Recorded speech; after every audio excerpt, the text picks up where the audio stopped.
What were you thinking when you were doing all this? How am I going to stop the truck? The man who saved lives by stopping a runaway rig tells only Channel 11 News how he managed to pull off this amazing save.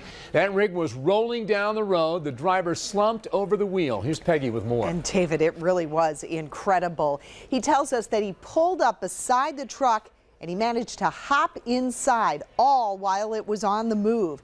That wild scene played out on the Neville Island Bridge during the busy morning rush. Channel 11's Renee Kaminsky got the tip on this one and found out how it all ended. Renee?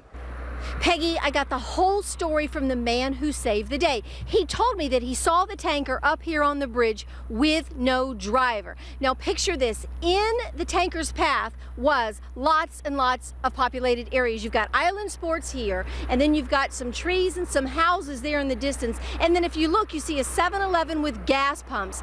Picture Indiana Jones, and that was Bill Easton. Imagine seeing one of these multi-ton tankers barreling along with no driver. It was completely leaned over to gear shift. And the truck is just moving. Truck was moving. Bill Easton doesn't have to imagine it. He lived it. We went up onto the bridge and looked and seen the driver was slumped over in his seat. And we were honking the horn, and my buddy Will was screaming and hollering. You can't see Bill's heroics, but the hair-raising close call was caught on a convenience store camera. Just beyond the gas pumps of the 7-Eleven, you see morning commuters on Neville Island suddenly hit their brakes when they saw a man jump into the driver's seat to bring the 40-ton truck to a stop. Bill met me on his lunch hour to show me what he did. Yeah, I ran to catch the truck before it come down here. And hopped up on it and tried to wake him first. That would have been the easiest thing if he would have woke up and stopped the truck himself. But he was, like I said, he was unresponsive.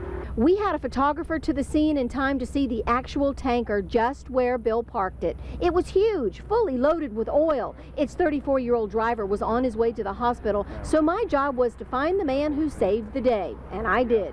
As a volunteer firefighter, Bill is used to hairy situations, so he doesn't really consider himself a hero, but so many others do. Minimum, it would have went into the oncoming lane and still under power.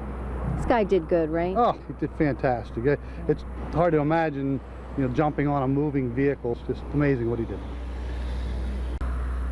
I found out the driver is from Washington, PA. Police chief told me that he had no idea when they talked to him here what he was doing, even where he was.